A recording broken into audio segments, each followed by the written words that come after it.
മന്ത്രി P Rajeev vote രേഖപ്പെടുത്തി പുറത്തേക്ക് എത്തിയിട്ടുണ്ടെന്ന് മനസ്സിലാക്കുന്നു.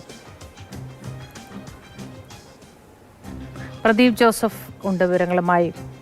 പ്രദീപ് ജോസഫ്, മന്ത്രി പി രാജീവ് വോട്ട് രേഖപ്പെടുത്തി ഇറങ്ങിയെന്ന് തോന്നുന്നു അല്ലേ? വിശദാംശങ്ങൾ എന്ത്?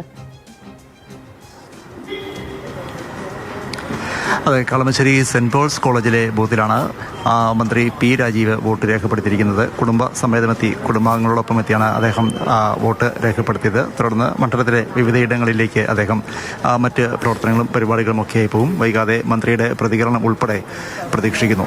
എറണാകുളം ജില്ലയിൽ ഏതാണ്ട് എല്ലായിടത്തും സാമാന്യം മെച്ചപ്പെട്ട പോളിംഗ് ആണ് നടക്കുന്നത്. കൊച്ചി നഗരസഭാ പരിധിയിലെ കൊച്ചി കോർപ്പറേഷന്റെ പരിധിയിലെ പോളിംഗ് ശതമാന കണക്ക് നോക്കുകയാണെങ്കിൽ ഏതാണ്ട് 13% പോളിംഗ്. മറ്റ് ഗ്രാമപ്രദേശങ്ങളിൽ ഉൾപ്പെടെ പോളിംഗ് നടക്കുന്നുണ്ട്. ചില ഇടങ്ങളിൽ സാമാന്യം ഭേദപ്പെട്ട നിര തന്നെ, അതായത് വോട്ട് ചെയ്യാൻ വേണ്ടി കാത്തു നിൽക്കുന്നവരുടെ ഭേദപ്പെട്ട നിര തന്നെയുണ്ട്. നഗര ഗ്രാമഭേദമന്യേ സാമാന്യം ശക്തമായ പോളിംഗ് തന്നെ നടക്കുന്നു. പിറവത്തിനടുത്ത് പാമ്പാക്കുട പഞ്ചായത്തിന്റെ 10ാം വാർഡിലെ വോട്ടെടുപ്പ് സ്ഥാനാർത്ഥിയുടെ നിര്യാണത്തെ തുടർന്ന് മാറ്റിവെച്ചിട്ടുണ്ട്. ഇന്ന് രാവിലെയാണ് സ്ഥാനാർത്ഥിക്ക് മരണം സംഭവിച്ചത്. പക്ഷേ ഇവിടെ തന്നെ ബ്ലോക്ക് പഞ്ചായത്ത് ഡിവിഷനിലേക്കും മറ്റ് ജില്ലാ പഞ്ചായത്തിലേക്കും ഒക്കെയുള്ള തെരഞ്ഞെടുപ്പ് നടക്കുന്നുണ്ട്. 2-3 ഇടത്താണ് വോട്ടിംഗ് യന്ത്രത്തിന് ചെറിയ തകരാർ രേഖപ്പെടുത്തിയത്. പക്ഷേ ഏതാണ്ട് അവിടെയെല്ലാം തന്നെ ഈ വോട്ടിംഗ് യന്ത്രത്തിൻ്റെ തകരാർ പരിഹരിച്ചിട്ടുണ്ട്. അതേസമയം കുന്നത്തുനാടടുത്ത് പിണർമുണ്ടിയിൽ വോട്ടിംഗ് യന്ത്രം നിലവിൽ പണിമുടക്കി നിൽക്കുകയാണ്. ഈ തകരാർ പരിഹരിക്കാനുള്ള ശ്രമങ്ങൾ നടത്തിക്കൊണ്ടുമിരിക്കുന്നു. മറ്റ് ഒരിടത്തും പറയത്തക്ക വോട്ടിംഗ് യന്ത്രത്തിന് പ്രശ്നങ്ങളോ അത്തരം കാര്യങ്ങളോ ഒന്നുമില്ല. മറ്റ് ക്രമസമാധാന പ്രശ്നങ്ങൾ ഒരിടത്തും തന്നെ റിപ്പോർട്ട് ചെയ്യപ്പെട്ടിട്ടില്ല.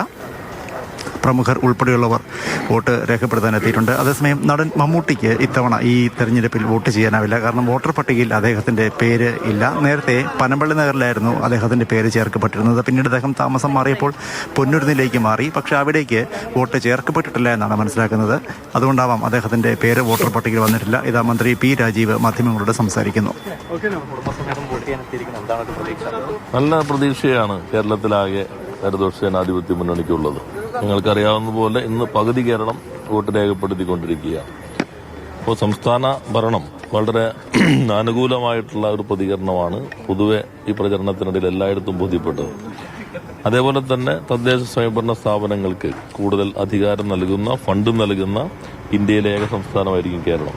ഇപ്പോൾ നിങ്ങൾക്ക് തന്നെ അറിയാവുന്നതാണ്, ഇതേപോലെയുള്ള ഒരു തദ്ദേശ സ്വയംഭരണ സ്ഥാപനങ്ങളിലേക്കുള്ള തെരഞ്ഞെടുപ്പ് രാജ്യത്ത് അധികമൊന്നും ഇപ്പോൾ കാണുന്നില്ല എന്നതാണ് വാസ്തവം.